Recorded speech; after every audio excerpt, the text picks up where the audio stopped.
우리 잠깐 같이 기도드리겠습니다.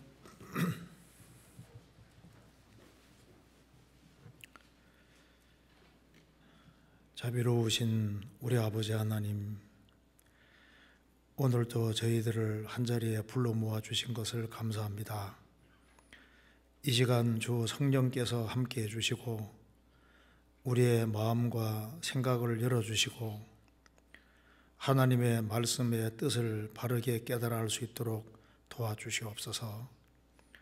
오늘 이 말씀을 통해서 우리의 삶을 점검해 볼 수 있는 시간을 허락해 주시고 또 우리가 어떻게 행해야 할지를 알 수 있도록 도와주시옵소서.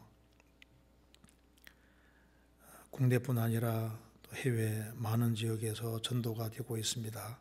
이번 주간에 있는 모든 전도 집회 가운데 함께 해주시고 특별히 말씀을 전하시는 분들 또 새로 말씀을 듣는 모든 분들 일일이 그 마음을 붙잡아 주시고 또 도와주셔서 한 영혼도 이루어지지 아니하고 영혼이 구원함에 이를 수 있도록 도와주시옵소서.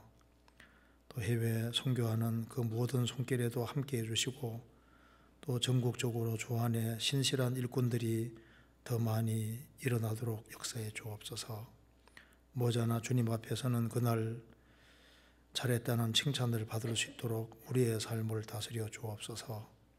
오늘 모든 시종 주 성령께서 함께 해주시고 우리에게 필요한 말씀을 허락해 주시옵소서. 주 예수 그리스도 이름으로 기도하옵나이다. 아멘. 성경 요한계시록 4장 찾겠습니다. 요한계시록 4장입니다.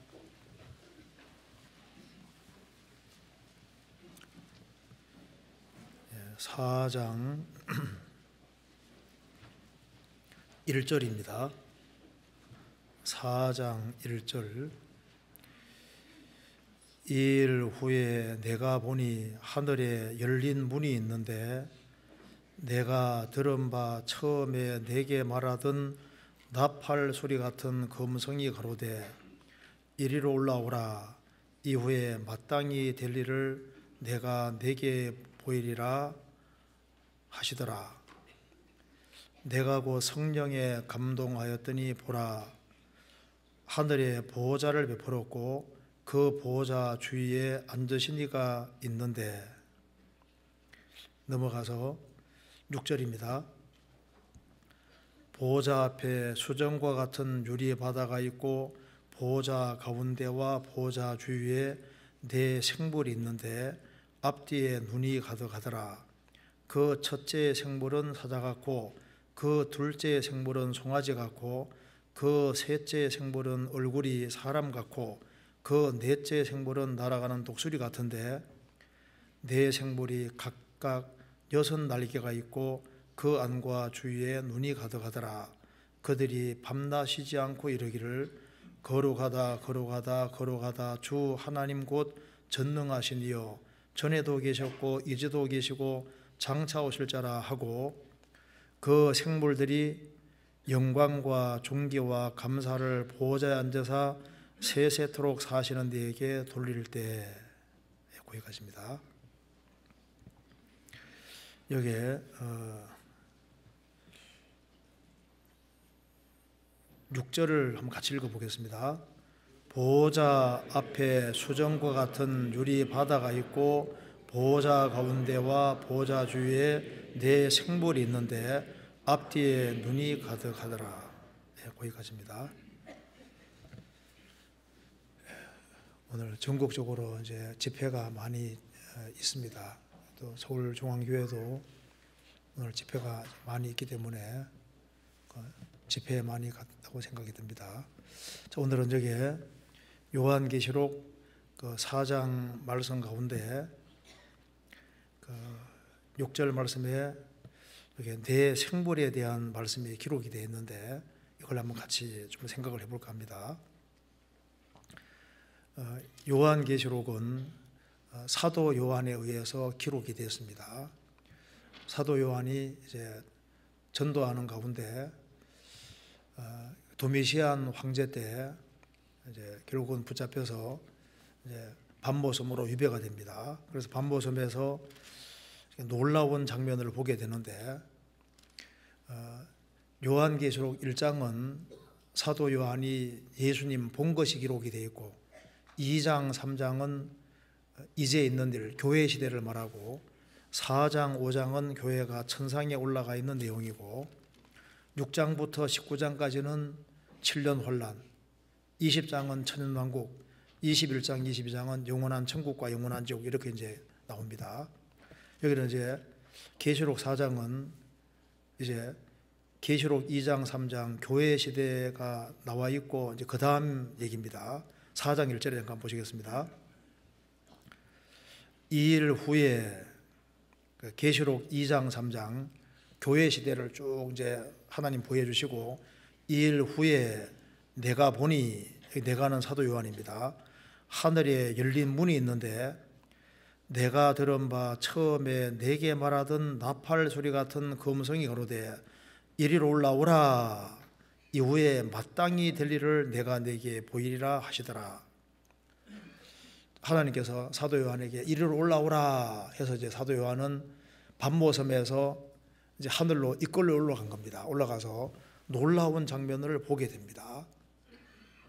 그래서 이 4장에 이제 올라가서 보니까 4장 2절에 내가 곧 성령에 감동하였더니 보라 하늘에 보호자를 베풀었고 그 보호자 위에 앉으신 이가 있는데, 하나님 보호자 앞에 간 겁니다.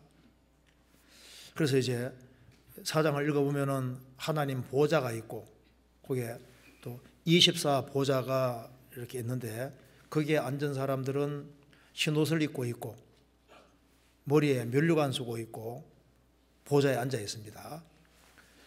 그 24 보좌는 신구약 시대 때 구원받은 사람을 대표해서 24 보좌, 24 장로입니다.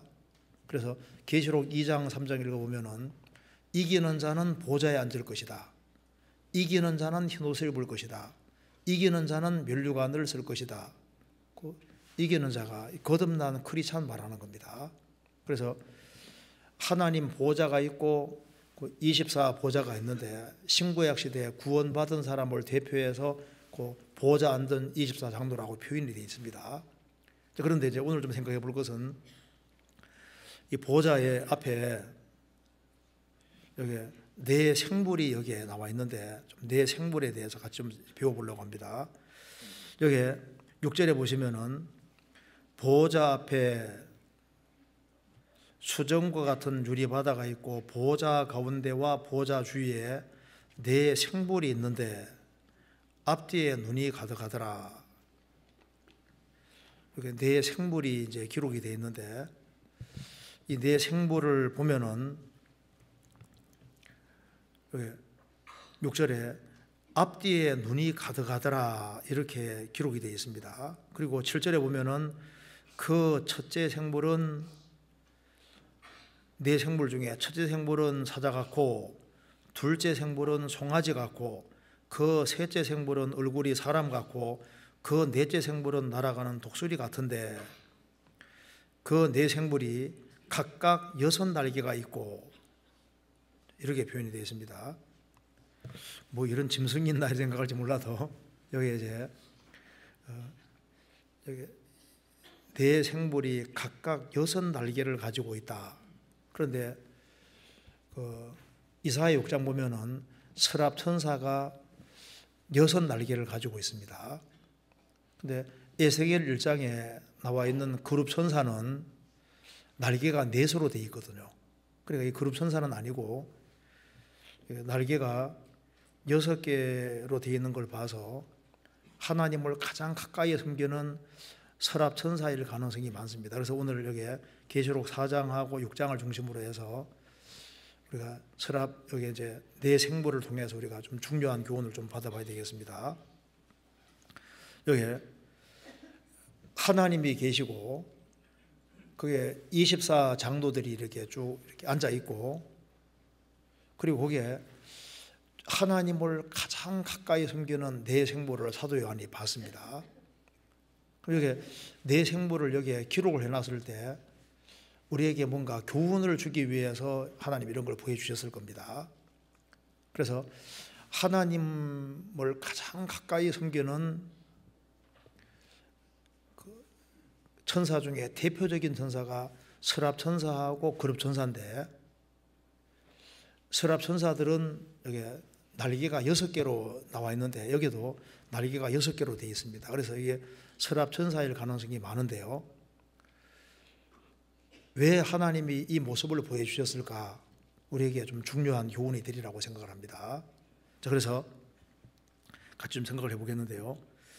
여기에 먼저 7절에 보면은 이 네 생물에 대해서 얘기를 하시면서 그 첫째 생물은 사자 같고 그 둘째 생물은 송아지 같고 그 셋째 생물은 얼굴이 사람 같고 그 넷째 생물은 날아가는 독수리 같은데, 골로새서 1장 보면은 예수님이 눈에 보이는 것과 보이지 않는 모든 것을 만드셨다고 하시면서 천사 세계도 예수님이 만들었다고 말을 하고 있습니다.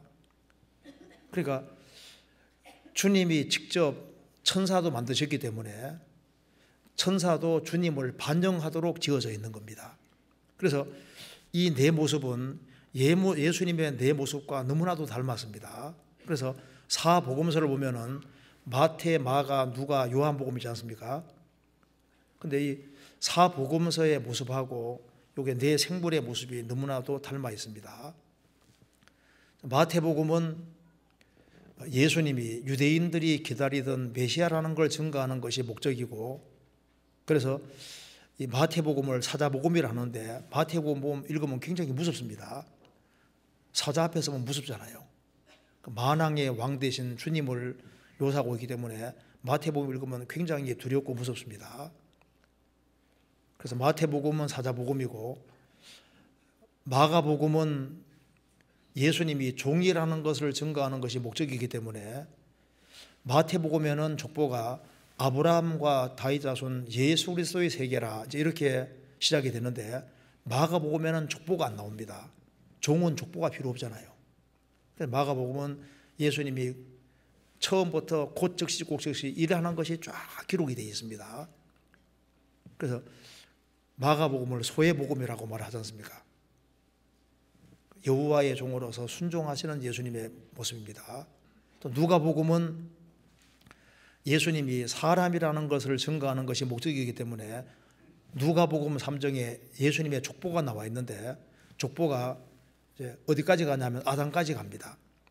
첫사람 아담은 실패했는데 마지막 아담으로 예수님이 여자 후손을 통해서 오셔서 아담이 실패하는 것을 회복시킨다는 걸 얘기를 하는 게 목적이기 때문에 족보가 아담까지 가는 거예요. 그래서 첫사람 아담은 실패했는데 예수님이 오셔서 아담이 실패한 것을 회복시키는 것을 증거하는 것이 목적이니까, 예수님이 정말 진짜 사람이었다는 걸 쭉 증거하는 것이 목적이니까 가장 인간미가 넘치는 것이 누가복음이고, 그리고 좀 덜 무서운 것이 누가복음입니다. 그래서 인자복음이라 하지 않습니까? 요한복음은 예수님이 하나님이라는 걸 증거하는 것이 목적이니까 하나님은 족보가 필요 없습니다. 그러니까 처음 시작이 태초에 말씀이 계시니라, 이 말씀이 하나님과 함께 계셨으니 이 말씀은 곧 하나님이시니라. 그러니까 예수님이 하나님이라는 걸 처음부터 말하고 끝까지 계속 하나님이라는 걸 증거하고 있습니다. 그래서 하늘에서 오신 분 예수님입니다. 그래서 독수리 같은 그 모습이 그 요한복음 모습인데, 사복음서는 예수님을 가장 정확히 표현을 하고 있는데, 주님을 가장 가까이 섬기는 천사도 주님 모습을 그대로 잘 반영을 하고 있는 거예요. 그래서 주님 가까이 있는 사람이 주님을 닮아가도록 되는 겁니다. 여기 주님을 가까이 섬기는 네 생물도 주님 모습을 반영하고 있고, 에스겔 1장에 나와 있는 그룹 천사도 예수님 모습을 똑같이 반영을 하고 있습니다. 사복음서를 닮았다고 말입니다. 그래서 주님을 가까이 하면 가까이 할수록 주님의 성품과 모든 것을 닮아가게 되는 겁니다. 그걸 이제 우리가 볼 수 있는데, 이제 여기에 네 생물에 대해서 조금 구체로 좀 생각을 해봅시다. 여기에 이제 요한계시록 4장에 나와 있는 네 생물을 보면은 얼른 눈에 띄는 것이 있습니다. 그것이 바로 이게 눈이 많다는 겁니다. 한번 보시면요. 6절을 중간에 보시겠습니다. 네 생물이 있는데 앞뒤에 눈이 가득하더라. 앞과 뒤에 눈이 가득하더라고 했습니다. 그리고 8절에 보면은 네 생물이 각각 6날개가 있고 그 안과 주위에 눈이 가득하더라. 그래, 이 네 생물은 앞에도 눈이 한두 개 있는 게 아니라 눈이 가득하고, 앞에도 눈이 가득하고 뒤에도 눈이 가득하고 또 안에도 속에도 눈이 가득하고 또 주위에 눈이 가득하더라. 막 온통 눈으로 가득되어 있습니다. 좀 신기하잖아요. 눈은 보는 겁니다. 그러니까 주님을 가장 가까이 섬기는 이 네 생물이 눈이 굉장히 많잖아요. 눈은 보는 건데 하나님이 볼 수 있는 눈을 만들어 주셨는데 눈을 많이 가지고 있다는 건 뭘 말합니까? 많은 것을 본다는 얘기지 않습니까? 속에도 눈이 가득하고 앞에도 가득하고 뒤에도 가득하고 주위에 전체가 눈이 가득했다. 모든 성경은 하나님의 감동으로 기록이 되어 있습니다. 그러니까 하나님은 전지 모든 것을 다 알고 모든 걸 다 보는 눈이신데 하나님을 가까이 섬기는 이 네 생물이 눈이 전체에 굉장히 가득이 있습니다. 그러니까 주님은 모든 것을 다 보는데 이 네 생물은 많은 것을 보고 있는 것이 확실합니다. 그래서 이게 볼 것을 봐야 되는데 에베소서 1장 보면은 너희 마음 눈을 밝히사, 그 말씀대로 사람은 육신의 눈만 있는 것이 아니라 속 사람이 있고 영혼의 눈이라는 것이 있는 겁니다. 그래서 마음 눈이 밝아져서 정말 많은 것을 하나님이 보라고 하는 걸 볼 수 있다면은 그 사람은 정말 축복된 사람이라고 할 수 있습니다. 요한계시록 3장에 라오디게아 교회에 대해서 얘기를 하시면서 안약을 사서 눈에 발라 보게 하라, 그런 말씀이 있는데 눈이 나빠진 사람은 안약을 발라야 됩니다. 우리 시대에 가장 많은 것을 보는 시대입니다. 우리 시대만큼 많은 것을 보는 시대가 없어요.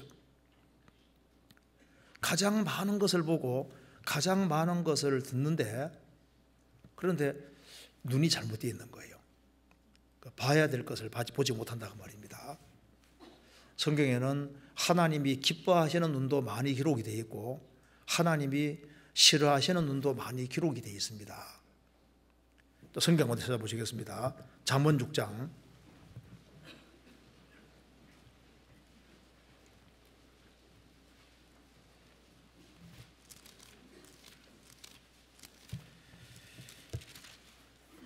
잠언 6장 16절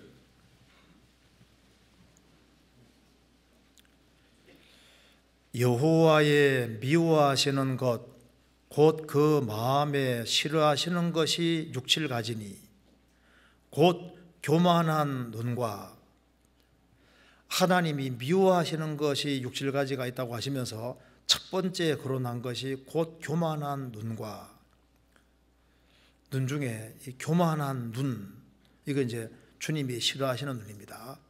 잠언 30장 13절에도 눈이 심히 높으며 눈꺼풀이 높이 들린 무리가 있느니라. 그러니까 하나님이 이 교만한 눈을 싫어하는 겁니다. 그래서 주님이 싫어하시는 눈이 성경에 자세히 기록이 되어 있는데 교만한 눈을 특별히 싫어한다고 기록을 했지 않습니까? 눈 중에 잘못된 눈이 굉장히 많이 있습니다.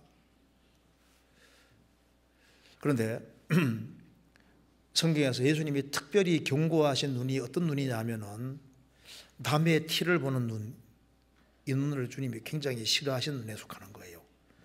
성경 마태복음 7장 보시겠습니다. 마태복음 7장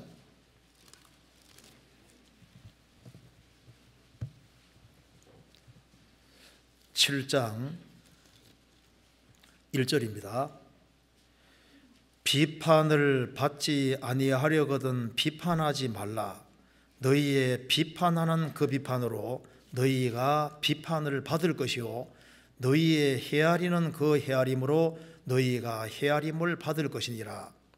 어찌하여 형제의 눈 속에 있는 티는 보고 내 눈 속에 있는 들보는 깨닫지 못하느냐. 보라, 내 눈 속에 들보가 있는데 어찌하여 형제에게 말하기를 나로 내 눈 속에 있는 티를 빼게 하라 하겠느냐. 외식하는 자여, 먼저 내 눈 속에서 들보를 빼어라. 그 후에야 밝히 보고 형제의 눈 속에서 티를 빼리라. 비판을 받지 아니하려는 비판하지 마라. 비판을 위한 비판은 잘못된 거라는 겁니다. 우리가 분별하는 건 필요하지만은 비판하는 것은 삼가야 되는데, 왜냐하면은 우리는 모든 것을 다 아는 것이 아닙니다. 또 처녀가 애를 낳아도 할 말이 있다고 하잖아요. 우리는 사람 사정을 다 알 수가 없어요. 그래서 몇 가지를 가지고서 사람을 논단하고 판단하는 것을 굉장히 조심해야 됩니다. 그래서 비판이 많아지면은 자기 신앙을 반드시 점검해 봐야 되는 겁니다. 그럼 왜 비판이라는 게 많아지느냐? 성경이 말씀하기를 너희의 비판하는 그 비판으로 너희가 비판을 받을 것이요 너희의 헤아리는 그 헤아림으로 너희가 헤아림을 받을 것이니라. 이게 너희의 비판, 너희의 헤아림이라는 것은 자기 기준을 말하는 겁니다. 비판을 많이 할 때는, 많이 하는 사람은 자기 다 고정된 기준이 있는 거예요. 그러니까 성경을 통해서 이렇게 사람을 봐야 되는데 성경을 통고하고 사람을 보지 아니하고 자기 기준 가지고 보면은 자기 기준에 안 맞으면 판단하게 되는 겁니다. 그래서 너희의 비판하는 비판, 너희의 헤아리는 그 헤아림. 그래서 자기 기준이 아주 뚜렷한 사람, 그것이 성경 기준이면 좋은데 자기 살아왔던 어떤 방식에 근거한 자기 기준을 딱 갖고 있는 사람은 그 기준이 안 맞으면은 남을 논단하고 판단하게 되는 겁니다. 그래서 자기 기준, 그것이 비판을 하게 되는 중요한 원인이라고 말씀하신 겁니다. 그러면서 어찌하여 형제의 눈 속에 있는 티는 보고, 눈 속에 티가 잘 안 보입니다. 사람하고 이렇게 얘기하면서 눈 속에 티 잘 안 보이지 않습니까? 그거 보려면 어떻게 해야 됩니까? 자세히도 안 보면 그게 안 보이거든요. 어찌하여 형제의 눈 속에는 티는 보고, 그러니까 성경을 자세히 보면 얼마나 좋겠어요.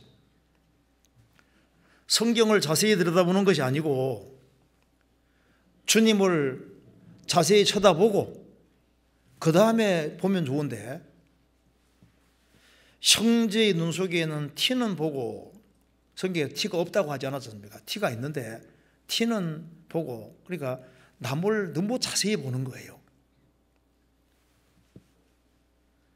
내 눈 속에 있는 들보는 깨닫지 못하느냐. 그러니까 남은 자세히 보는데 자기는 안 본다. 자기는, 사람이 자기를 보게 되면은 자기는 훨씬 더 부족한 것이 많이 있습니다. 그래서 보라, 내 눈 속에 들보가 있는데 어찌하여 형제에게 말하기를 나로 내 눈 속에 있는 티를 빼게 하라 하겠느냐. 자기 눈 속에 들보가 있다는 걸 못 깨닫는다는 게 뭡니까? 자기 반성이 없지 않습니까? 그러니까 자기 반성을 하지 않는 사람은 남 판단을 많이 하는 거예요. 외식하는 자여, 먼저 내 눈 속에서 들보를 빼어라. 그 후에야 밝히 보고 형제의 눈 속에는 티를 빼리라. 자기 눈 속에는 들보를 빼는 게 어떤 것일까요? 자기 기준을 부수면은 들보를 빼는 것이 되는 거예요. 자기 기준이 아니라 성경으로 기준으로 돌아갈 때, 주님이 보시는 눈으로 보려고 할 때 이제 그 들보가 빠져나가게 되는 겁니다. 그래서 주님이 우리를 사랑하신 것처럼 서로 사랑하라고 했는데 그 사랑하는 마음이 마음이 회복이 되면은 그러면 들보를 뺄 수 있는 거예요. 그런데 미워하는 마음이 가득하면은 그 들보를 뺄 수가 없는 겁니다. 그래서 들보를 빼면은 그 위에 밝히 보고 형제의 눈 속에는 티를 빼리라. 그래서 성경에 말씀한 대로 주님이 그 교만한 눈, 그리고 남을 그 비판하는 눈, 그 티를 보는 눈, 이런 눈을 주님이 안 좋아하시는 눈에 속하는 겁니다. 그런데 이 내 생물은 눈이 가득했는데 하나님이 보라고 하는 것을 잘 보는 눈을 가득히 가지고 있는 거예요. 우리가 정말 주님이 원하시는 종류의 그런 눈을 가진다면 큰 축복일 겁니다. 눈 중에 이런 눈은 참 좋은 눈이라 할 수 있습니다. 성경에서 적겠습니다. 시편 25편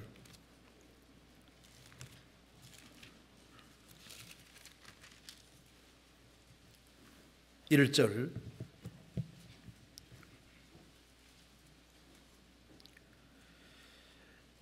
여호와여 나의 영혼이 주를 우러러 보나이다.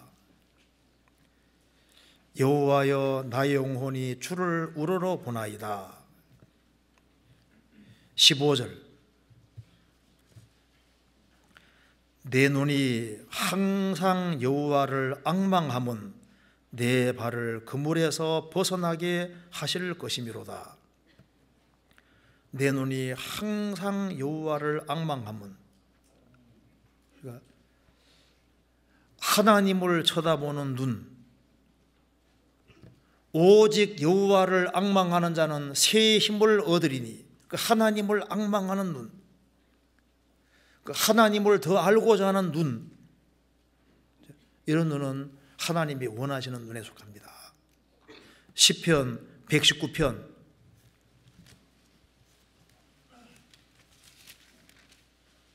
82절에 82절 같이 읽겠습니다. 나의 말이 주께서 언제나 나를 아니하시겠나이까 하면서 내 눈이 주의 말씀을 바라기에 피곤하니이다. 시편 기자가 곤란 중에 있습니다.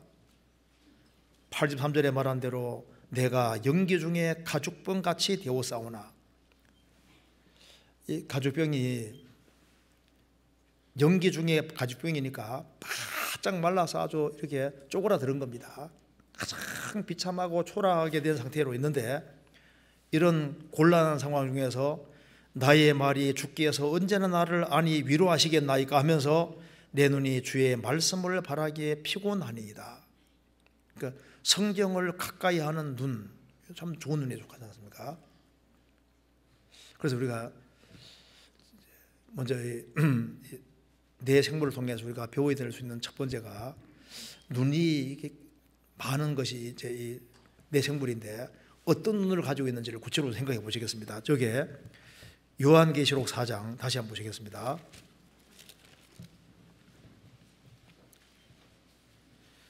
4장 8절 내 생물이 각각 6날개가 있고 그 안과 주위에 눈이 가득하더라. 먼저 안에 눈이 가득했습니다. 속에 눈이 가득하다는 건 뭘 말합니까? 속에 눈이 가득하다는 것은 속을 보는 거지 않습니까? 속을. 그러니까 이 내 생물은, 하나님 가장 가까이 숨기는 내 생물은 눈이 속이 가득하니까 자기 속을 훤히 계속 보고 있는 거예요. 우리 시대는 지금 눈이 바깥으로 많이 향해 있습니다. 바깥의 건 너무 많이 보거든요. 그런데 자기를 잘 안 보는 거예요. 자기를. 왜 사람이 더 구원받지 못하냐 하면은 자기를 볼 줄을 모르는 거예요. 자기를 보면은 자기가 얼마나 연약하고 부족하고 죄 많은 존재인지 알 수 있는데 자기 속을 들여다보지는 않는 겁니다. 속에 눈이 가득하더라. 속에. 형제의 눈 속에는 티는 보고 너의 눈 속에는 들보는 깨닫지 못하느냐. 자기 속을 보면은 자기 속에는 큰 들보가 있을 수 있는 겁니다. 하나님 앞에 아주 근본적인 문제가 있는데, 사실 가정 문제도 남의 문제가 아니라 내 문제일 수도 있는 거예요. 그렇죠? 남을 탓하기 전에 자기 문제일 수도 있거든요. 또 대인 관계 속에서 저 사람 잘못했다. 그런데 자기가 더 큰 잘못일 수도 있는 거라니까요. 자기 속을 봐야 되는데, 문제는 우리 속을 우리가 어떻게 보냐 그 말입니다. 성경을 통해서 자기 속을 비춰보면 자기를 알 수 있는 겁니다. 성경 시편 19편입니다. 먼저 시편 16편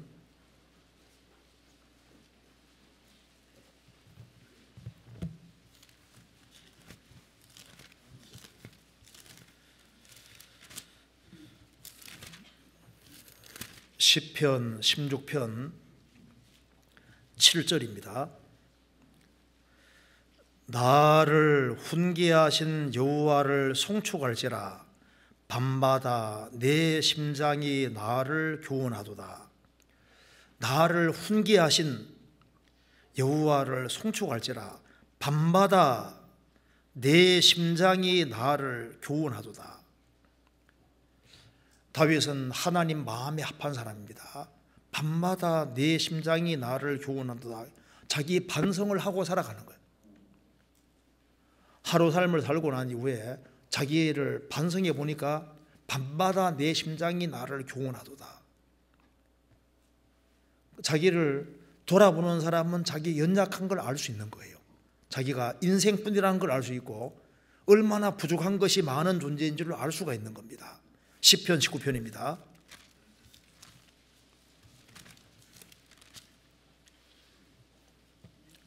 12절. 자기 허물을 능히 깨달을 자 누구리요? 나를 숨은 허물에서 벗어나게 하소서.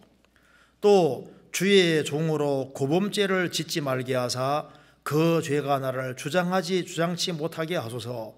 그리하시면 내가 정직하여 큰 죄과에서 벗어나겠나이다. 자기 허물을 능히 깨달을 자 누구리요? 인생 중에 누가 자기 허물을 능히 깨달을 자가 있으리요? 나를 숨은 허물에서 벗어나게 하소서.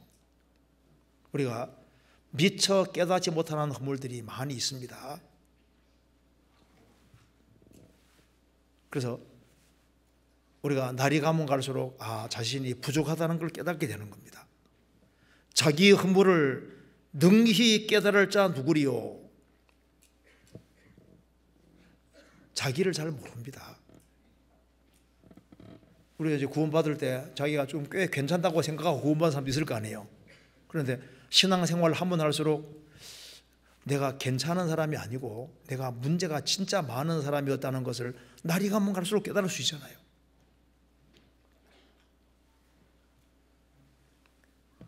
자기 허물을 능히 깨달을 자 누구리요? 나를 숨은 허물에서 벗어나게 하소서. 그래서 우리가 숨은 허물에서 벗어나기 위해서 우리에게 성경이라는 게 있는 겁니다. 성경이 거울과 똑같은 겁니다. 그 거울을 자세히 들여다보면은 대충 보면은 자세히 보면은 뭐 좀 눈에 많이 띄지 않습니까? 자세히.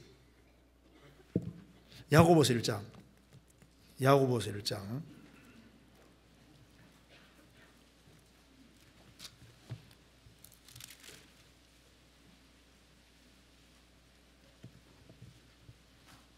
1장 22절.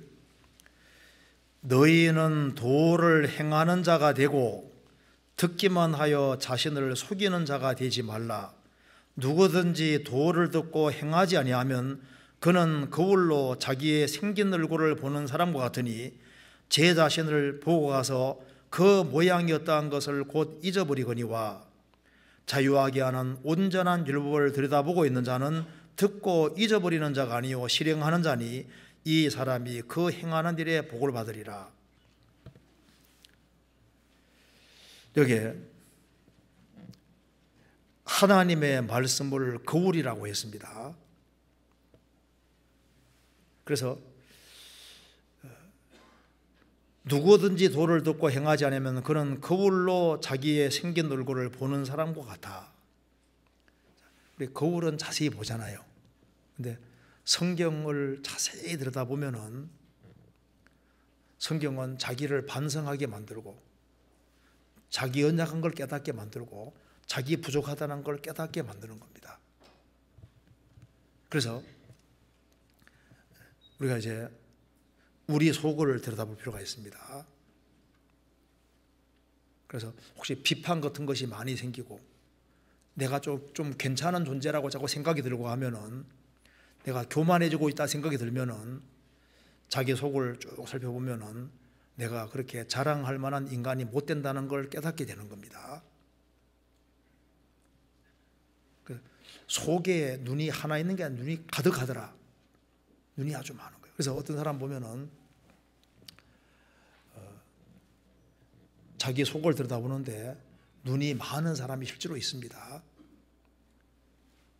그래서 항상 자기 부족한 걸 느끼는 거예요. 연약한 걸 느낍니다. 그런 사람은 또 하나님 은혜를 더 크게 느낄 수도 있는 거예요. 자, 먼저 이 내 생물은 속에 눈이 가득했습니다. 그걸 우리 좀 배워야 되겠습니다. 그리고 또 한 가지 보겠습니다. 요한계시록 4장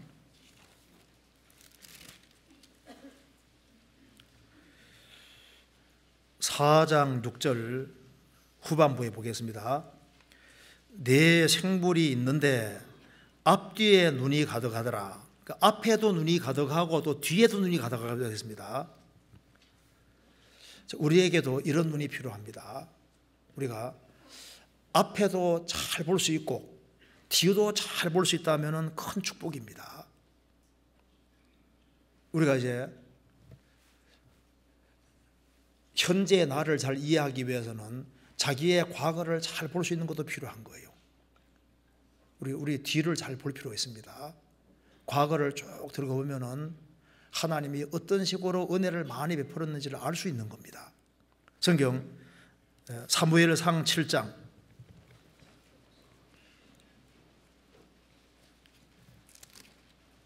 사무엘상 7장 12절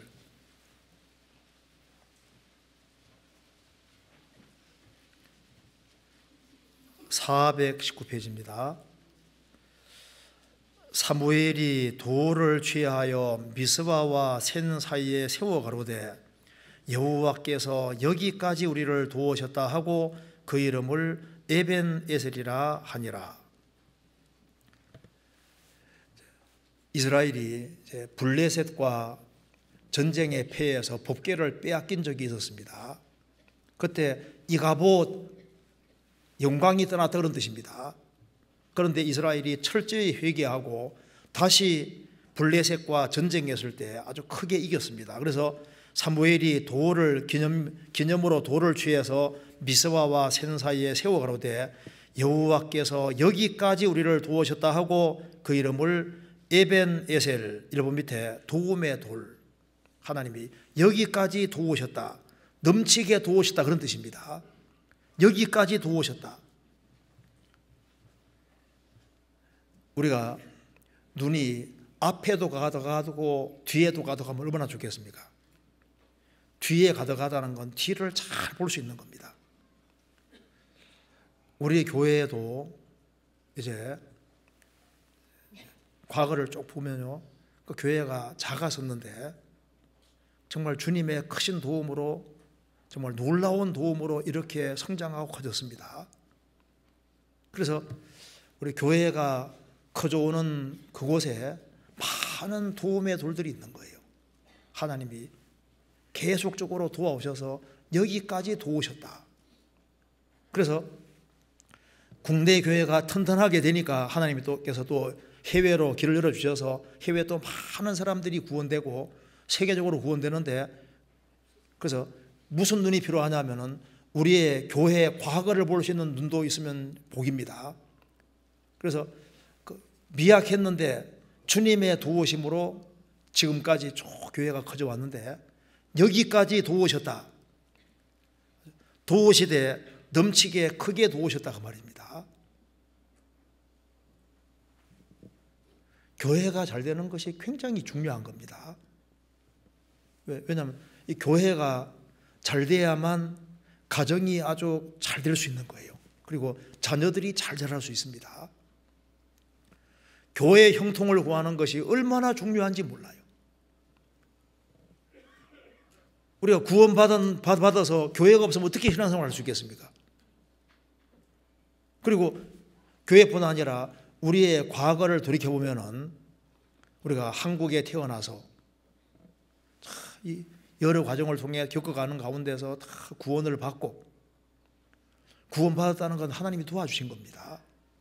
그리고 지금까지 이렇게 신앙생활을 해온 이 모든 것 배후에 보면은 여기저기 하나님의 도움의 손길이 있는 겁니다. 그래서 왜 사람들이 하나님 은혜를 잊냐 하면은 뒤를 돌아보지를 않거든요. 과거 돌아보면은 하나님이 계속적으로 돌아왔는데 우리 개인 일기장을 펼쳐보면은요, 하나님이 계속적으로 도와온 것이 얼마나 많이 있는데 그걸 잊고 있다니까요. 여기까지 도우셨다. 그래서 과거를 보는 사람은 그 파멸에서 자신을 건진 것에 대한 감사가 클 수 있는 겁니다. 그래서 이제 구원받고 난 다음에 돌이켜보면은 한국에 태어난 것도 감사하고, 남한에 태어나지 않고 북한에 태어나서 어떤 뻔했습니까? 지금 시대한 태어나고 신라 시대에 태어났으면 어떻게 되게 뻔했습니까? 그런 생각해 보셨어요? 신라 시대에 내가 태어났으면 내가 구원받았을까? 할 때 여기에 기적적으로 한국에 태어나서 복음 전해지는 거 연결돼서 이 구원받은 거 정말 기적 중에 기적입니다. 그래서 과거를 볼 수 있는 눈이 있다는 것은 참 복인 거예요. 시편 4편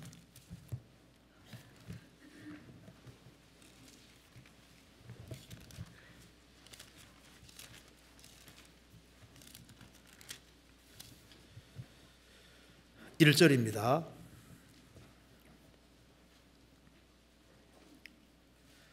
내 의의 하나님이여, 내가 부를 때 응답하소서. 곤란 중에 나를 너그럽게 하셨사오니 나를 긍휼히 여기사 나의 기도를 들어소서. 시편 3편 4편은 똑같은 것을 배경으로 하고 있는데 다윗이 가장 힘들 때 지은 시입니다. 시편 3편 1절 앞에 표제에 보면은 다윗이 그 아들 압살롬을 피할 때 지은 시, 다윗이 사울을 피해서 도망갈 때 지은 시도 많이 있습니다. 그런데 다윗 인생에서 제일 힘들었을 때가 언제일까요? 자기 사랑하는 아들이 왕위를 찬탈하고 아버지를 죽이려고 하는 거지 않습니까? 그래서 맨발로 도망가는 시대가 된 거예요. 이런 아주 극도의 어떤 어려움 속에서 지금 기도하는 겁니다. 내 의의 하나님이여, 내가 부를 때 응답하소서. 곤란 중에 나를 너그럽게 하셨사오니. 이게 무슨 말입니까? 다윗은 곤란을 많이 겪었고 거기에서 하나님이 너그럽게 했다는 것은 거기에서 건져주신 걸 말하는 겁니다. 과거에도 어려움이 있을 때 하나님이 많이 건져주신 것을 지금 돌이켜보면서 하는 겁니다. 내가 곤란할 때 하나님이 나를 너그럽게 하시고 건져주시고 오셨는데 지금은 내 인생에서 제일 큰 곤란이 주어져 있으니까 지금도 도와주십시오 그 말인 거예요. 그러니까 다윗이 양 칠 때 사자가 이제 양을 잡아가면은 다윗 쫓아가서 사자와 곰하고 싸워서 이제 양을 구해냈지 않습니까?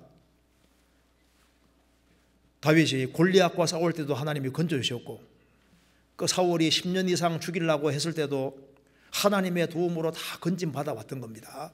그래서 곤란 중에 하나님이 너그럽게 하시다는 것은 넓은 길을 주시고 피할 길을 주시왔다는 겁니다.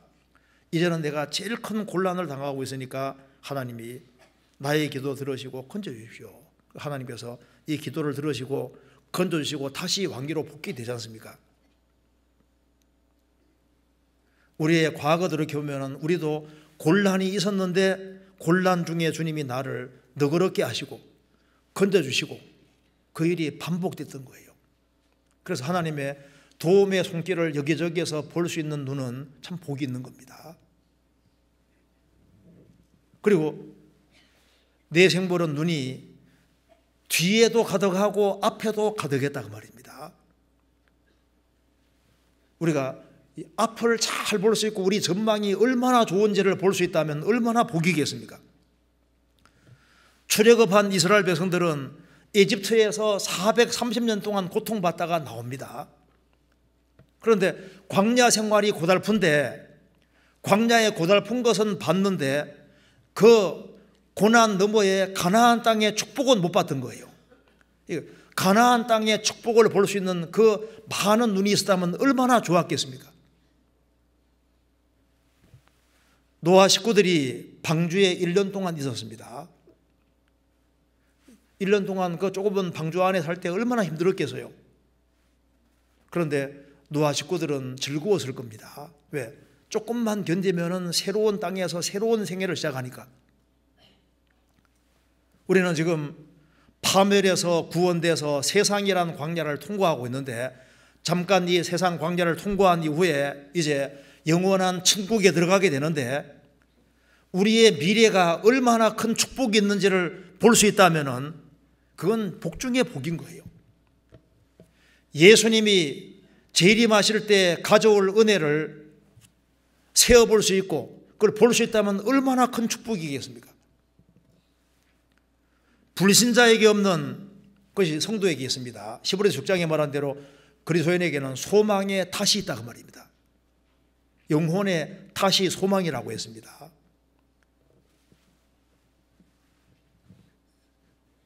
미래의 축복을 좀 봐야 되는데, 이 그리스도인이 얼마나 이게 대단한 존재인지를 봐야 되는데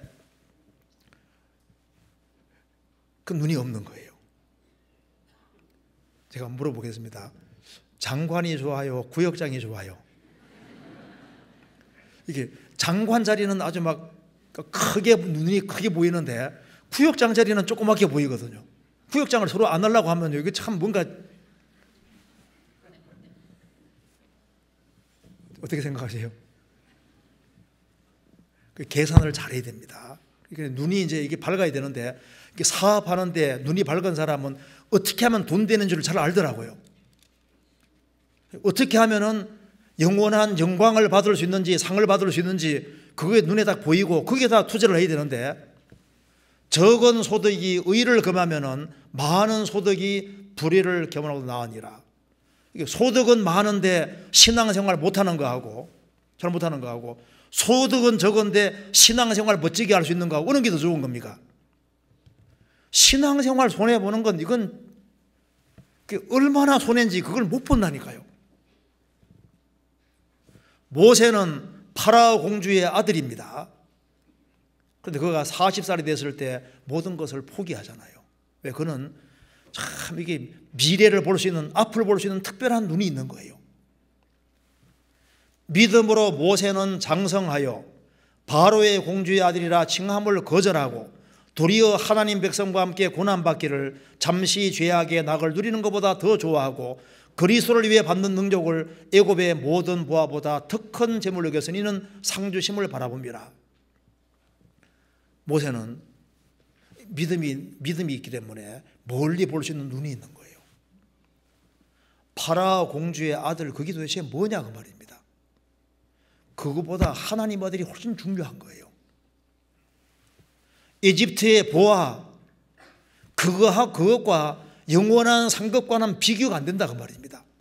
잠시 죄악의 낙을 누리는 것을 택할 거냐, 하나님 백성은 그 당시에 노예인데 하나님 백성과 함께 고난받는 것이 좋으냐, 하나님 백성과 함께 고난받는 것을 더 즐거워하고 좋아했다 그 말입니다.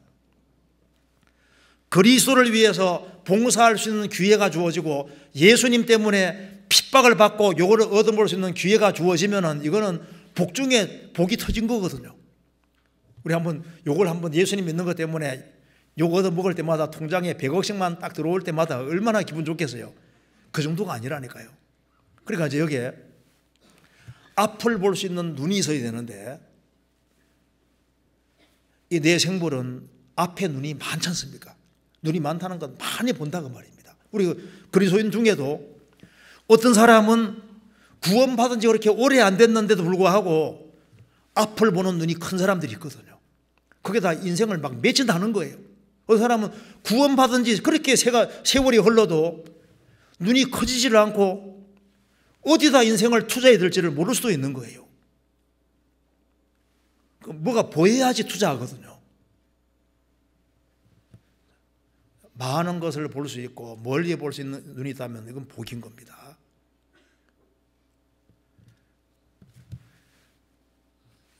주님을 크게 생각하는 사람은 교회를 크게 생각하도록 되어 있습니다. 그리고 주님 안에서 귀하게 쓰임받는 것이 얼마나 중요한지 몰라요.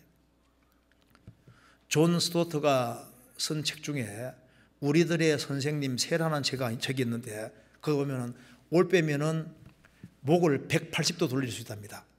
우리 한번 돌려볼까요? 이거 90도로 가기도 어렵잖아요. 180도. 근데 측부엉이는 목을 270도까지 돌린답니다.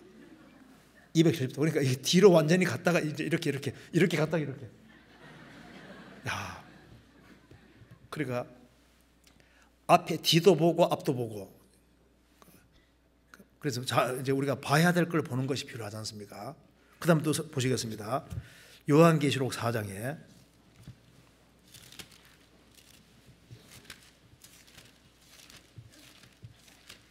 요한계시록 4장 8절 네 생물이 각각 6날개가 있고 그 안과 주위에 눈이 가득하더라.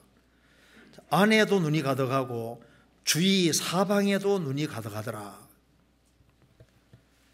어떤 사람은 뒤도 보고 앞도 보는데 이게 주위를 안 보는 사람이 있거든요. 우리가 구원을 받았으면 우리는 단독자가 아니고 무리지어서 가는 겁니다. 그래서 우리가 이게 주위를 좀 봐야 됩니다. 주위 누가 왔는지 한번 보세요. 사방을 좀 보는 게 필요하거든요.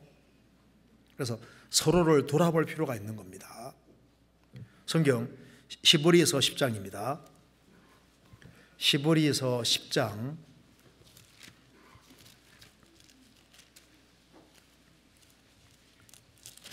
24절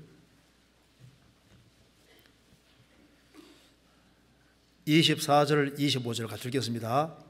서로 돌아보아 사랑과 선행을 격려하며 모이기를 피하는 어떤 사람들의 습관과 같이 하지 말고 오직 권하여 그날이 가까움을 볼수록 더욱 그리하자. 서로 돌아보아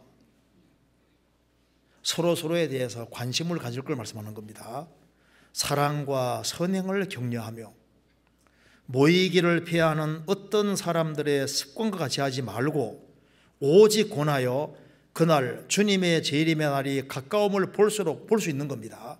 주님의 재림이 가까운 걸 볼 수 있지 않습니까? 징조가 나타나니까 볼수록 모이기를 더욱 힘쓰고 서로를 돌아보자. 주님은 구원받은 사람 속에 계십니다. 그래서 구원받은 사람에게 해주는 것은 주님께 해주는 것과 똑같은 거예요. 우리가 천국 가면 정말 놀랄 것이 있습니다. 우리가 형제 자매들에게 해준 것이 전부 다 주님께 해준 것하고 똑같이 여기시는 거예요. 성경 마태복음 25장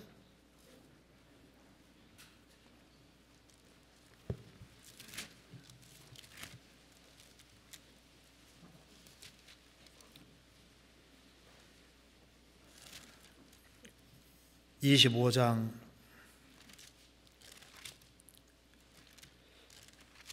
34절입니다. 그때 임금이 그 오른편에 있는 자들에게 이르시되 내 아버지께 복받을 자들이여 나와 창세로부터 너희를 위하여 예비된 나라를 상속하라. 내가 줄일 때 너희가 먹을 것을 주었고 목마를 때 마시게 하였고 나그네 되었을 때 영접하였고 벗었을 때 옷을 입혔고 병들었을 때 돌아보았고 옥에 갇혔을 때 와서 보았느니라. 이에 의인들이 대답하여 가로되 주여 우리가 어느 때 주의 줄이신 것을 보고 공개하였으며 목마르신 것을 보고 마시게 하였나이까? 어느 때에 나그네 되신 것을 보고 영접하였으며 벗으신 것을 보고 옷 입혔나이까? 어느 때에 병드신 것이나 옥에 갇히신 것을 보고 가서 배웠나이까? 하리니 임금이 대답하여 가라사대. 그다음 읽겠습니다. 내가 진실로 너희에게 이르노니 너희가 여기 내 형제 중에 지극히 작은 자 하나에게 한 것이 곧 내게 한 것이니라 하시고. 여기에 내가 추리를 때 너희가 먹을 것을 주었다. 목마를 때 마시게 하였다. 나그네 되었을 때 영접했다. 우리 언제 그렇게 했습니까? 여기 내 형제 중에 지극히 작은 자 하나에게 한 것이 곧 내게 한 것이다. 이퀄이다 그 말입니다. 그러니까 구원받은 사람에게 하는 것은 주님께 주는 것과 주님이 똑같이 여기신다는 뜻이지 않습니까? 그러니까 눈이 좌우에 가득했습니다. 사방으로 가득했습니다. 그래서 우리 교회 안에 보면 어떤 사람은 참 돌보는 걸 잘하는 사람이 있더라고요. 챙기는 걸 잘하는 사람이 있는데 그게 형제자매들이 신앙생활을 잘할 수 있도록 챙기는 거, 그거 주님이 얼마나 기뻐하시겠어요.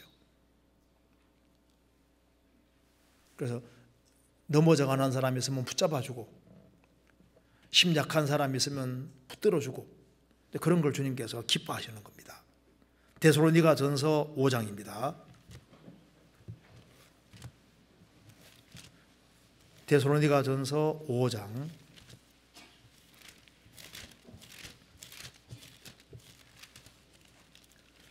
5장 14절.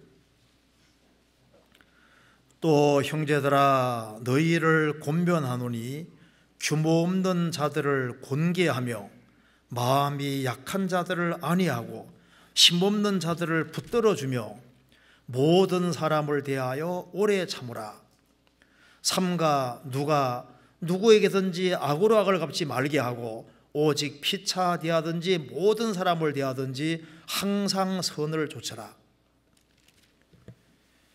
이 교회 안에 마음이 약한 사람도 있습니다. 약한 사람은 위로해주고 힘없는 자들은 붙들어주고 모든 사람에 대해서 오래 참으라. 우리가 형제자매들에게 해주는 것은 주님께 해주는 것과 똑같이 여기시는 거예요. 그래서 눈이 앞과 뒤에도 가득하고 사방으로 가득하면은 얼마나 좋겠습니까? 우리가 이제 관심을 가져야 될 사람이 굉장히 많이 있는데 그것이 보이는 눈은 참 복이 있습니다. 어떤 사람은 이제 어린 생명들에 대해 특별히 관심을 가진 눈을 가진 사람들, 그런 사람들이 교회 학교 교사들이 되는 거예요. 어린 생명들이 보이거든요. 그래서 보이는 쪽에다가 인생을 드리게 되는 겁니다. 창세기 13장에 보면은 이제 하나님께서 아브라함에게 말씀하셨습니다. 롯이 아브라함을 떠난 이후에 너는 눈을 들어 동서남북을 바라보라. 내가 이 땅을 너와 내 손에게 영원히 줄 것이다. 동서남북을 보라. 그렇게 말씀하셨거든요. 우리도 눈을 들어서 동서남북을 볼 필요가 있습니다. 사방을 볼 필요가 있다고 말입니다. 그래서 이제 특별히 우리 눈을 들어서 지금 보면은 이스라엘 민족이 이스라엘 땅에 동서남북에서 몰려오는 것이 보이잖아요. 이스라엘 민족이 회복되는 걸 본 특별한 시대가 우리 시대입니다. 그리고 이제 우리가 눈을 들어서 사방을 쫙 보면은 뭐가 보일까요? 형제 자매들이 보일 뿐 아니라 누가 보입니까? 불쌍한 영혼들이 보이는 거예요. 그래서 지금 멸망으로 달려가는 그 불쌍한 영혼들이 보이는 눈이 크면 클수록 그 눈이 좋은 눈이 되는 겁니다. 성경 아가서 4장입니다.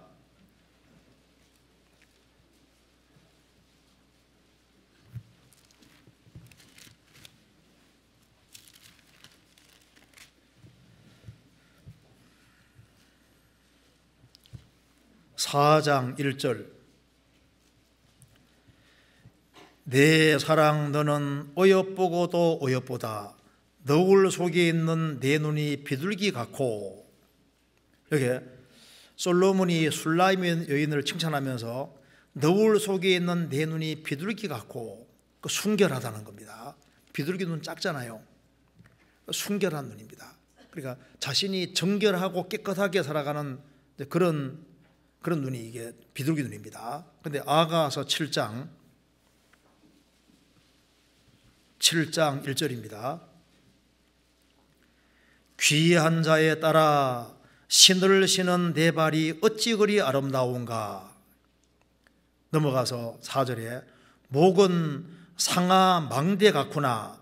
눈은 해수본 바드라빛 문 곁에 목 같고, 코는 다메섹을 향한 레바논 망대 같구나. 여기 보면은 목은 상아 망대 같다는 것은 목이 비싸다는 겁니다. 목 중에 비싼 목이 있거든요. 주님을 향한 믿음이 너무나도 확실하고 요지부동인 사람, 주님을 향해서 일편단심으로 다 이게 마음과 생각이 다 고정되어 있고 흔들리지 않는 교회 안에도 비싼 목이 있는 겁니다. 우리 교회가 이렇게 형성되어 오는 과정 속에 아주 비싼 목을 가진 사람들이 많이 있습니다. 오로지 주님께 충성하고 교회에 충성하고 오로지 영혼 건지고 세우는 그쪽에다가 인생을 다 방향을 확실히 잡고 조금도 흔들리지 않는 그런 목이 아주 상아망대 같은 아주 비싼 목인 거예요. 상아가 얼마나 비싼데요. 목 중에도 비싼 목이 따로 있거든요. 여기 이제 목은 상아망대 같구나 하면서 눈은 해수본 바드라빛 문 곁에 연못 같고. 솔로몬이 해수본 바드라빛 문 곁에 연못을 2개 봤는데 아주 아름다운 연못입니다.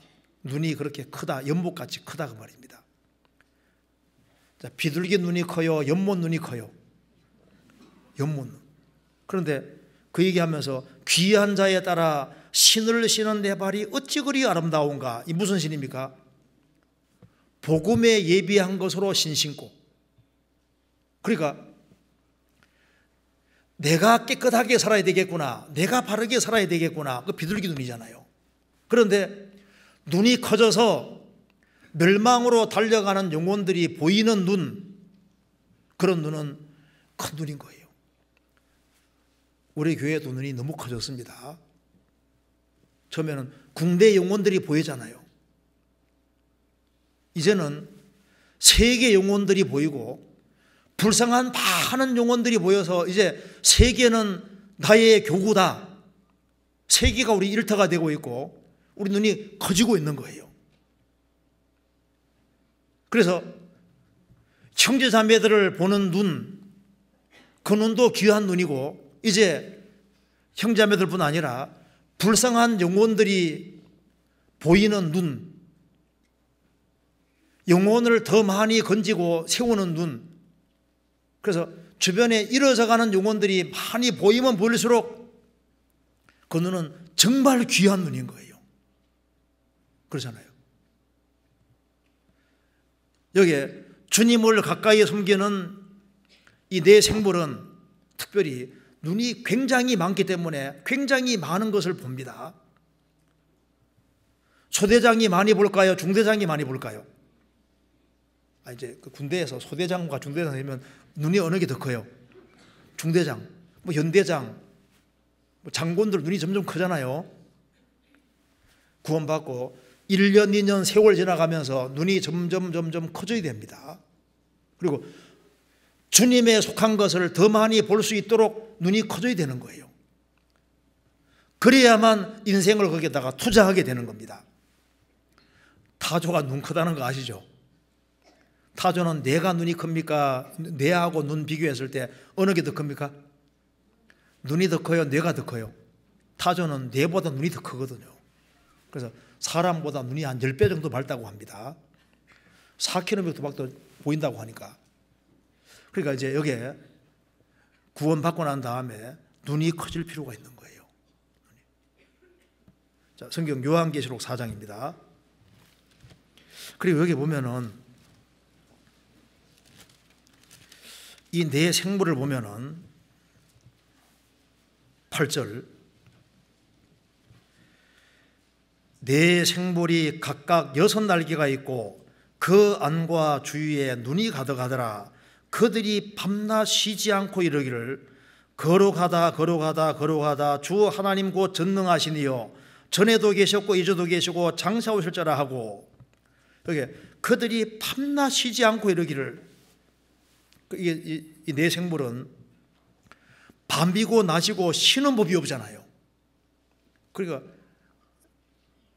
이게 밤낮 안 쉰다는 게 뭘 말합니까? 부지런하다 그 말입니다. 여기 주님을 가장 가까이 숨기는 네 생물은 정말 부지런합니다. 성경의 하나님, 이 우주를 창조하신 하나님은 성실하신 분인데, 가장 성실하신 분이 주님이신데 주님 가장 가까이 숨기는 네 생물도 밤이고 낮이고 안 쉬잖아요. 부지런한 겁니다. 그러니까 신앙생활을 바르게 하면 할수록 그 사람은 게으름에서 일단 탈피하게 되는 거예요. 부지런하지 아니하면 신앙생활을 잘 할 수가 없습니다. 내가 자기 사업에 근실한 사람을 보았느냐? 이러한 사람은 왕 앞에 설 것이요 결코 천한 자 앞에 서지 아니하리라. 내가 자기 주어진 일에 근실한 사람을 봤느냐? 이러한 사람은 왕 앞에 설 것이다. 그래서 성실하고 부지런한 것이 신앙생활에 아주 중요한 요소가 됩니다. 주님이 게으른 것이 얼마나 싫으면 주변에 개미를 많이 만들어 놨을까요? 제발 개미 보고 배우라고. 주님은 게으름은 굉장히 싫어하시는 건 맞는 것 같아요. 그래서 밥을 먹듯이 성실을 먹으라고 하신 이유가 매일매일 성실하게 근실하게 살아가는 사람이 신앙생활도 잘할 수 있는 겁니다. 게으른 사람에게는 모든 만물이 불리하게 되어 있습니다. 밤송이는 밤은 밤송이 속에 딱 들어가 있잖아요. 그 까는 수고를 하도록 만들어 놨습니다. 진주는 저 바다 속에 있어서 할 때 고생해야만 얻도록 만들어 놨는데, 석유가 그냥 밖에 있으면 얼마나 좋아요. 땅을 파고 들어가야 되고 석탄도 마찬가지고 고생하게 다 만들어 놨다니까요. 만나도 내릴 때 새벽에 내렸습니다. 해가 뜨면 없어지잖아요. 그래서 늦게 일어나면 가면 없는 거예요. 게으른 사람은 마귀가 살기에 제일 좋은 곳입니다. 부지런하면은 신앙생활을 잘할 수 있는데, 이 잠언 26장 보시면 세 부류의 사람이 모아져 있습니다. 미련한 자, 게으른 자, 말장이 세 부류가 딱 모여 있는데 한 통속입니다. 그러니까 게으른 사람, 우매한 사람하고 어리석은 사람하고 게으른 자하고 말장이가 같이 딱 붙어 있잖아요. 그러니까 부지런한 사람하고 지혜로운 자하고 말 조심하는 거 연결되어 있다니까요. 그래서 하나님은 성실한 사람을 사용하십니다. 그래서 하나님께 쓰임받는 사람 누구든지 성실하지 않은 사람이 없는 거예요. 여기 보면은 그들이 밤낮 쉬지 않고 이르기를, 우리는 세상 사람과 다르게 할 일이 굉장히 많이 있습니다. 그리고 여기에 9절에 그 생물들이 영광과 존귀와 감사를 보좌에 앉아서 세세토록 사시는 이에게 돌릴 때, 그 생물들이 영광과 감사와 존귀와 감사를 보좌에 앉아서 세세토록 사시는 이에게 돌릴 때, 영광을 오직 하나님께만 돌리는 모습을 보여주고 있잖아요. 그리고 오로지 살아계신 하나님을 섬기는 모습을 보여주고 있습니다. 그래서 하나님을 잘 섬기는 거하고 하나님의 은총은 연결되어 있는 겁니다. 성경 여기에 스가랴 14장 잠깐 보시겠습니다. 스가랴 14장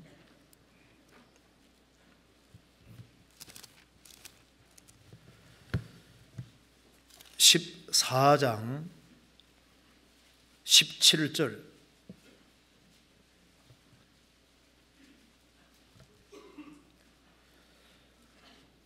천하 만곡 중에 1326페이지입니다.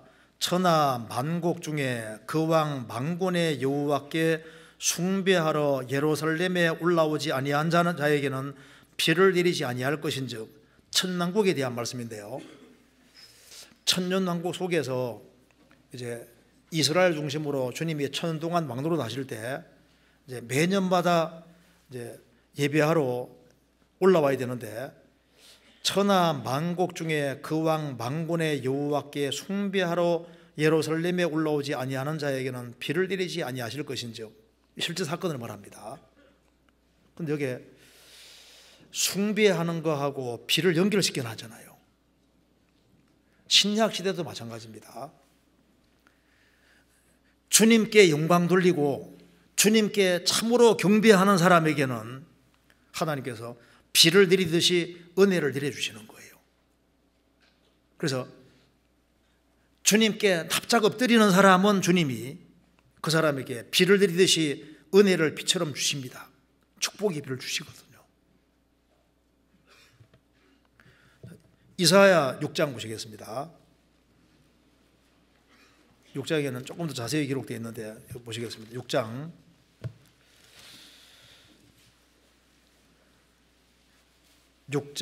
2절입니다.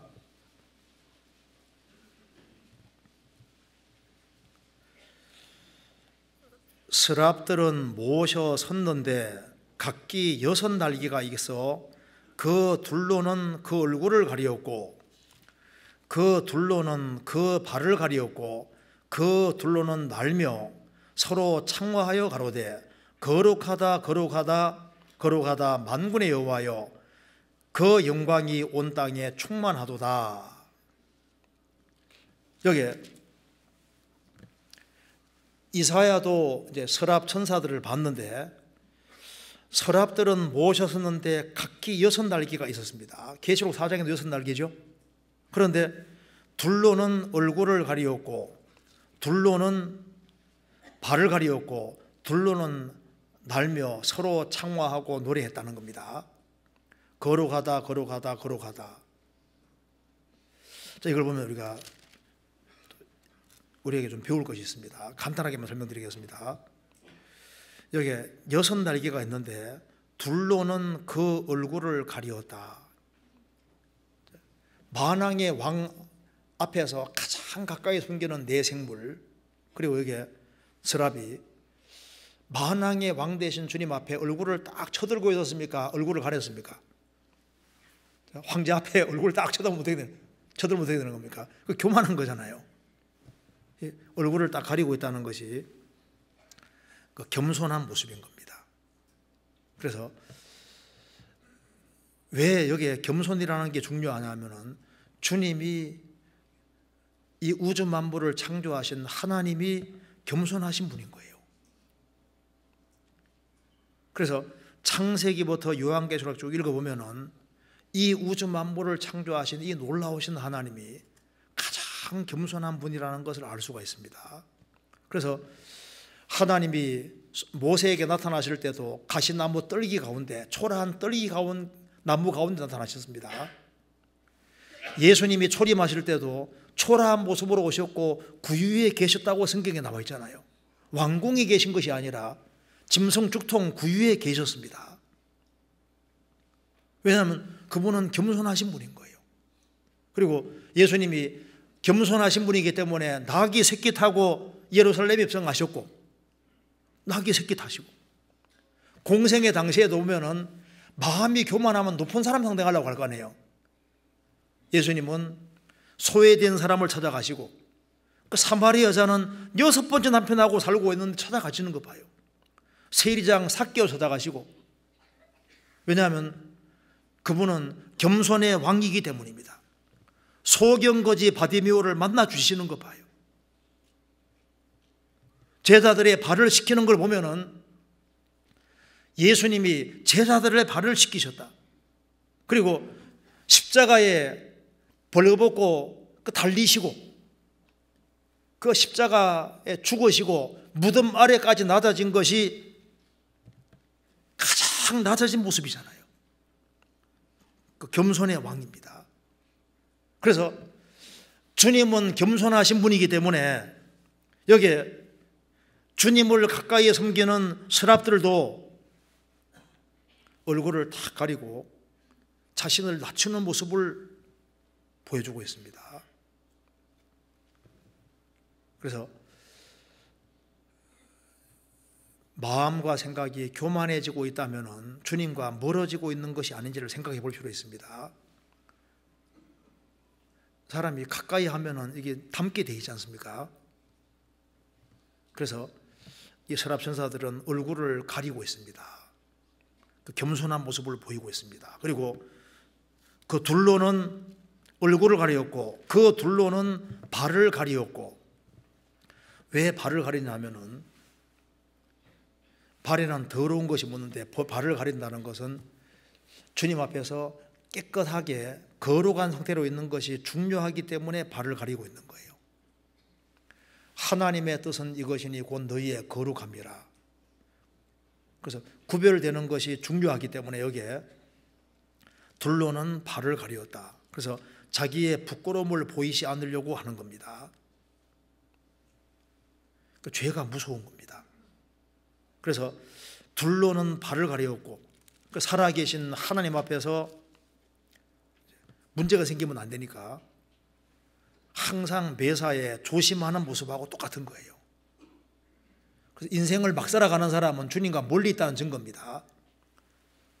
주님은 알면 알수록 우리가 언어에도 조심하고 행실에도 조심해야 되는 거예요.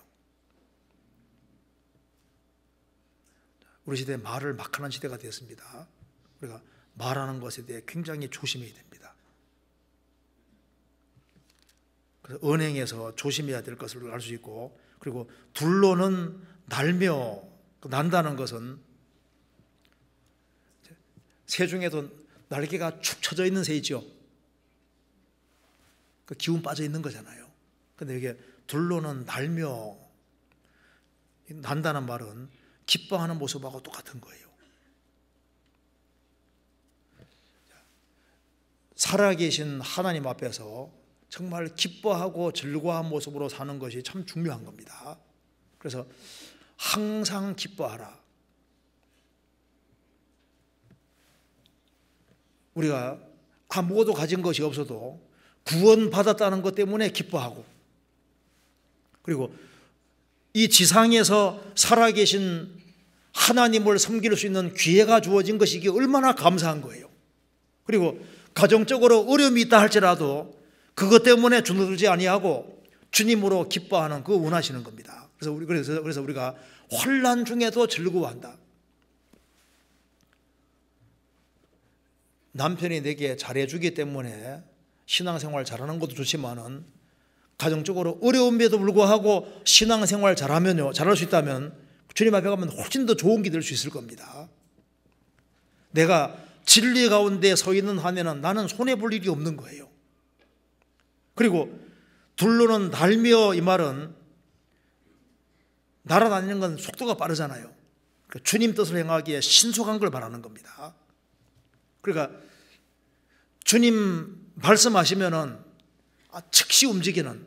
그래서 아브라함에게 하나님 말씀하시기를 독자 이삭을 바치라 할 때 아침 일찍 일어나서 즉시 갔지 않습니까? 주의 뜻을 행하기에 신속히 하고 지체치 아니하였나이다. 주님 말씀하시면 그대로 즉시 실행하는 그 모습하고 똑같습니다. 예수님이 사도들을 부르실 때, 베드로, 야고보, 요한, 안드레 부르실 때 곧 즉시 모든 걸 버려두고 주님 쫓아갔습니다. 그 즉각적인 모습을 가리키는 겁니다. 그리고 3절에 서로 창화하여 가로되, 서로 창화했다는 것은 단독이 아니지 않습니까? 서로 같이 조화를 이루면서 노래합니다. 거룩하다 거룩하다 거룩하다 만군의 여호와여. 그러니까 서로 조화를 잘 이루고 있습니다. 우리가 이제 신앙생활을 하는 가운데 신앙생활은 혼자 하는 게 아닙니다. 여기 분명히 서로 창화하여 서로 같이 조화를 잘 이루면서 같이 찬송과 같이 영광 돌리지 않습니까? 어떤 사람 말합니다. 나는 주님과 교제가 잘 된다. 형제자매들하고 교제 안 됐다. 그 말하면 안 됩니다. A라는 사람이 주님하고 교제가 잘 되고 B라는 사람이 주님과 교제 잘 되면은 그 둘은 교제가 잘 되도록 되어 있는 거예요. 왜? 동일한 한 하나님 성격이기 때문에 공동 보조로 가는 것이 맞는 겁니다. 고린도후서 잠깐 접어주고 보시겠습니다. 고린도후서 12장. 고린도후서 12장 18절.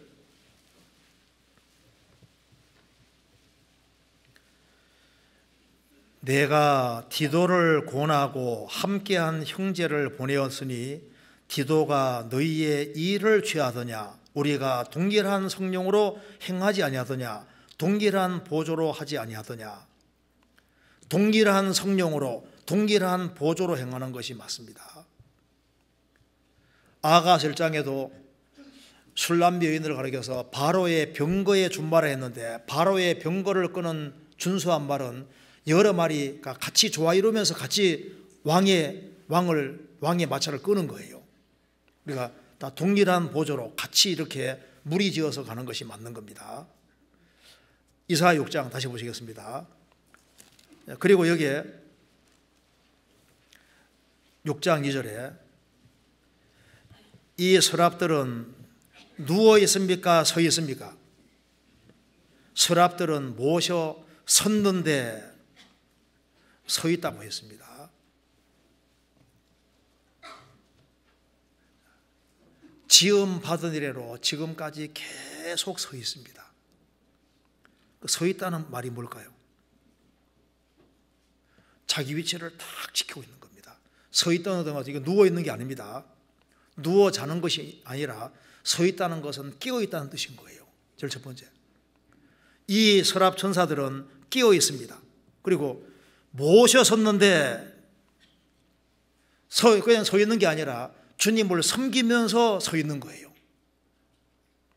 그리고 서 있다는 것은 요동함이 없이 자기 자리를 딱 지키고 있는 겁니다. 뿌리 박힌 나무처럼 한 곳에 고정되어서 꾸준히 자리를 지키고 있는 걸 말하는 것이고, 서 있다는 것은 견딘다는 뜻도 됩니다. 어려움이 있지만은 견디고 이겨나가는 뜻도 들어있는 겁니다. 서 있는 것은 희생하는 모습인 거예요. 성경에서 서 있다는 표현 중에 하나가 여러 가지가 있는데 그 중에 하나가 서 있는 것이 버티고 서 있는 것이 견디고 희생한다는 뜻도 들어있습니다. 우리도 이 서랍 천사들처럼 우리가 있어야 될 위치에 견고하게 서 있다면 얼마나 좋겠습니까? 자기 위치를 지키다가 그리고 끝까지 위치를 지키고 견디다가 주님 앞에 서야 되는 겁니다. 성경 여기에 시편 134편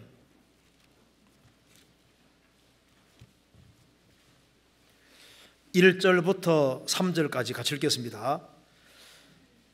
시편 134편 1절부터 3절까지 같이 읽겠습니다. 밤에 여호와의 집에 섰는 여호와의 모든 종들아 여호와를 송축하라. 성소를 향하여 너희 손을 들고 여호와를 송축하라. 천지를 지으신 여호와께서 시온에서 내게 복을 주실지어다. 밤에 여호와의 집에 섰는 여호와의 모든 종들아. 서랍 천사들은 하나님 앞에 딱 모셔 서 있잖아요. 우리도 여호와의 집에 서 있는 겁니다. 그런데 밤에 여호와의 집에 섰는 여호와의 모든 종들아. 낮에뿐 아니라 밤에도, 인생의 밤에도, 힘들 때에도, 어떤 경우에도 위치를 딱 지키고 서 있는 겁니다. 어떤 글에 얘기 나오더라고요. 어떤 화상 입은 여자분이 교회 생활하면서 자신은 화상 입어서 얼굴이 못 서게 됐으니까 미스 코리아는 못 될지라도 하나님 앞에서는 미스 헤븐은 돼야 되겠다고. 미스 코리아가 좋아요? 미스 헤븐이 좋아요? 주님 오시면 새로운 모습 입혀주실 텐데 그 자부심을 가지고 살아가는 거예요. 위치를 딱 지키는 겁니다. 그리고 서되 우리가 굳게 서면 좋은데 굳게 서야지 결심한다고 서는 게 아니지 않습니까?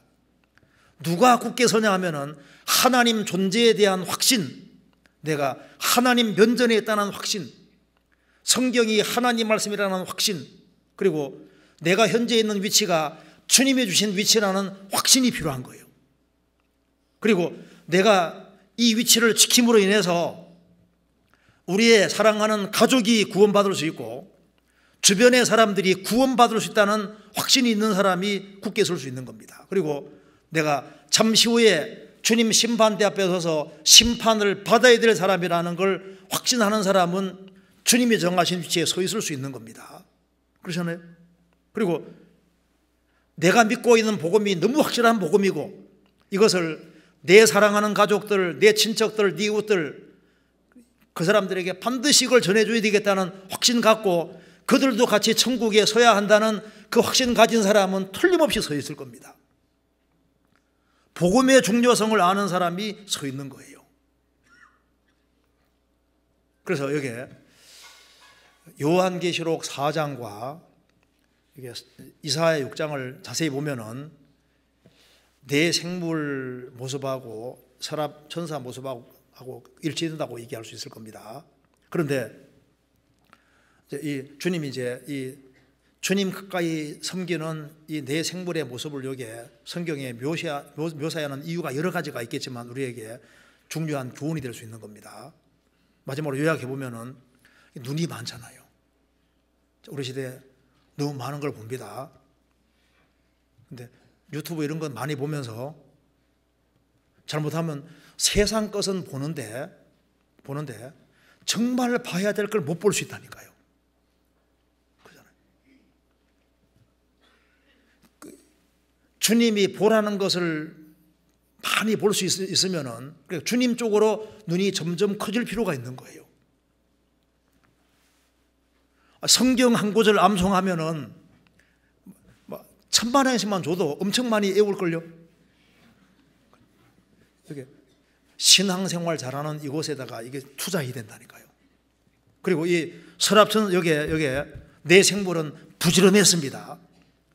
부지런하여 게으르지 말고 열심을 품고 주를 섬기라는 말씀대로 부지런해야만 죄에서 멀어질 수 있는 거예요.